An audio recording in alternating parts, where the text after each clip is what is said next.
नमस्कार, मैं पलक मुजाल आप सभी का Z10 में स्वागत करती हूँ। इन दिनों विधानसभा चुनावों को लेकर पूरे 5 राज्य या फिर भारत या फिर कहे हर पार्टी में सियासत गरमाई बैठी है। चाहे चुनाव की रणनीति हो, चाहे चुनाव में कोई नया बदलाव या किसी पे तंज कसना, सारी चीजों के लिए पार्टियां तैयार हो चुकी है, जोश गरमाया हुआ है।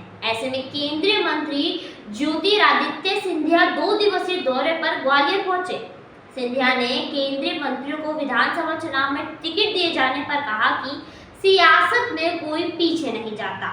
उन्होंने क्रिकेट का उदाहरण देते हुए कहा, जैसे कि क्रिकेट में कहा जाता है कि बैटिंग सिर्फ फ्रंट फुट पर ही होती है।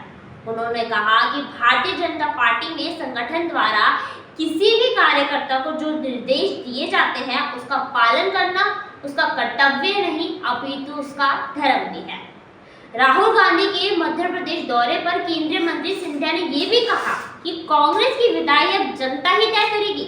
बता दें कि पत्रकारों से चर्चा करते हुए सिंधिया ने कहा कि डबल इंजन की सरकार मध्य प्रदेश में विकास के नए आयाम स्थापित कर रही है। ग्वालियर में 80 करोड़ रुपए की लागत से अलग अलग विकास कार्यों का भूमि पूजन किया हुआ है, जिसमें 2 नई सड़कों का बनाया गया है और स्मार्ट सिटी की सड़कों का भी निर्माण किया गया है। इसके साथ ही मुरार अस्पताल का 22 करोड़ की लागत से बनाया गया है। डाबरा झांसी रोड पर 2 करोड़ की लागत से तानसेन द्वारा तैयार हुआ और ये सब सौगातें ग्वालियर वासियों को मिल रही है। इसके बाद अगर बात करें तो वहीं भगवंत सिंह बाबा ने सीएम अशोक गहलोत पर धोखेबाजी के आरोप लगाए हैं। उन्होंने कहा कि कांग्रेस ने पिछली बार जो विधानसभा चुनाव जीते वो सचिन पायलट को मुख्यमंत्री के बनाने के नाम पर जीते। बाद में पायलट को दरकिनारे करते हुए अशोक गहलोत खुद मुख्यमंत्री बन गए। उन्होंने कहा कि बहुजन समाज पार्टी राजस्थान की पूरी 200 सीटों पर चुनाव लड़ेगी।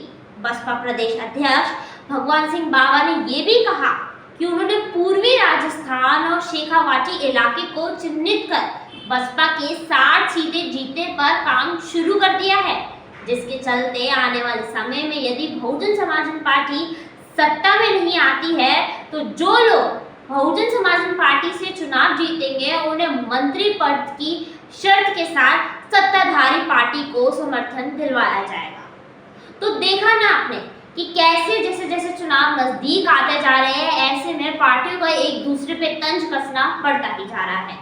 और हमने आपको पिछली बार ये भी बताया था कि कैसे भाजपा इस बार नई रणनीति के साथ उतरी है। इस बार उन्होंने नए चेहरों की जगह पुराने चेहरों यानी सांसद और केंद्रीय मंत्री को इस बार चुनावों में लड़वाने का सोचा है, वो भी सिर्फ उन्हीं सीटों पे जिस सीटों पर भाजपा लगातार हारती है। ऐसे में ये भाजपा की रणनीति उन्हें जीत हासिल करा पाती है नहीं, ये तो बाद में पता चलेगा। लेकिन बाकी टीमों के बारे में यानी बाकी पार्टियों के बारे में हमने आपको बताया कि कैसे कोई कांग्रेस पे कस रहा है तंज, कोई भाजपा पे कस रहा है, तो कैसे चुनावों को लेके पार्टियां बौखलाई पड़ी है आगे के निर्माण में कि हाँ ये रणनीति तैयार की गई है। तो आगे देखते हैं कि चुनावों में और क्या होता है। तब तक के लिए देखते रहिए Z10। मैं पलक मुजाल जल्द हाजिर हूँ।